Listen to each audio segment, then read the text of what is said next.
विक्रमादित्य बेताल को फिर पेड़ से उतार कर कंधे पर लेकर चल पड़े। बेताल ने खिलखिलाकर कहा, राजन, अब सुनो 12वीं कहानी। यह कथा न्याय, बुद्धि और सच्चाई पर आधारित है। सुनो ध्यान से। कहानी दो भाई, एक विरासत और एक अनोखा निर्णय। बहुत समय पहले सुदर्शनपुर नामक नगर में एक धनी व्यापारी रहता था, राजसेठ हरिदेव। हरिदेव के दो बेटे थे, अभय और विनय। हरिदेव की मृत्यु के बाद पीछे बची के एक बड़ा मकान, कुछ जमीन, काफी व्यापार और अमूल्य रत्नों का एक संदूक। दोनों भाइयों में बंटवारे को लेकर विवाद खड़ा हो गया। अभय कहता, मैं बड़ा हूं, इसलिए मुझे ज्यादा हिस्सा मिलना चाहिए। विनय, जो स्वभाव से शांत था, बोला, न्याय समान बंटवारे में है। मामला इतना बढ़ गया कि नगर के लोग भी उलझ गए। तय हुआ कि दोनों भाई नगर के प्रसिद्ध न्यायप्रिय महात्मा आदित्य के पास जाएंगे।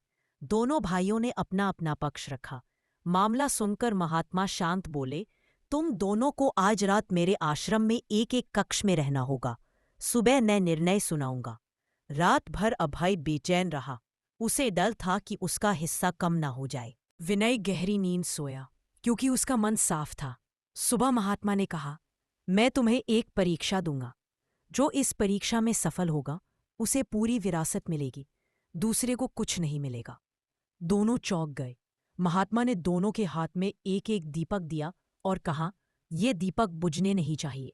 इन्हें लेकर तुम दोनों जंगल में जाओ। जहां भी तुमको सच्चाई मिले, दीपक स्वयं चमकने लगेगा। उसे लाकर दो। जिसकी सच्चाई बड़ी होगी वही विरासत का मालिक होगा। दोनों निकल पड़े। अभय जंगल पहुंचकर सोचने लगा, सच्चाई कहाँ मिलेगी? अरे मैं क्यों ढूंढूं? मैं दिव्य प्रकाश दिखाने के लिए दीपक में तेल ही ज्यादा डाल देता हूं और कह दूं कि मुझे बड़ी सच्चाई मिली। वह लौट आया। विनय घंटों चलता रहा, थका, भूखा, पर रुका नहीं। अचानक उसने देखा, एक नदी किनारे एक बच्चा गिरा पड़ा था। उसकी मां रो रही थी।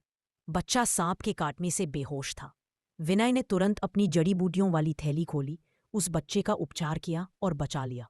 जैसे ही बच्चा होश में आया, विनय की दीपक की लौ अचानक तेज होकर स्वर्णिम प्रकाश फैलाने लगी। विनय समझ गया, सच्चाई सेवा में है, भलाई में है, न कि छल कपट में। दोनों महात्मा के पास पहुंचे। अभय बोला, देखिए महात्मा, मेरा दीपक पहले से भी ज्यादा चमक रहा है। विनय के दीपक की लौ स्वतः स्वर्णिम चमक रही थी। महात्मा मुस्कराए और बोले, अभय, तुम्हारे दीपक में तेल की गंध आ रही है। तुमने छल से प्रकाश बढ़ाया है।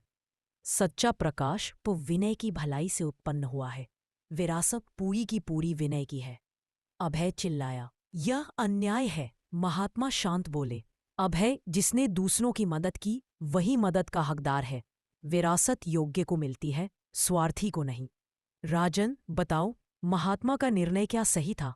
क्या पूरी विरासत विनय को मिलनी चाहिए थी, या अभय भी हिस्से का हकदार था? उचित न्याय क्या था? यदि तुमने जवाब न दिया तो मैं फटकार कर तुम्हारा सिर फोड़ दूंगा। विक्रम ने कहा, हे बेताल, महात्मा का निर्णय नैतिक आधार पर सही था, पर न्याय के आधार पर आधा गलत। क्योंकि विरासत का अधिकार जन्म से मिलता है, सेवा या परीक्षा से नहीं। अभय स्वार्थी था, पर वह उत्तराधिकारी था। विनय भला था, पर भलाई से किसी का जन्मसिद्ध अधिकार समाप्त नहीं होता। सही न्याय यह था कि विरासत का आधा हिस्सा दोनों भाइयों में बांटा जाता और विनय को उसके सद्गुणों के कारण व्यापार का संचालन सौंपा जाता। महात्मा का उद्देश्य भलाई को बढ़ावा देना था, परंतु विधान के अनुसार समान बंटवारा ही सही निर्णय था। राजन, तुमने फिर सही उत्तर दिया और मैं फिर उड़ चला। विक्रम के कंधे से फुर्र होकर हवा में गायब हो गया।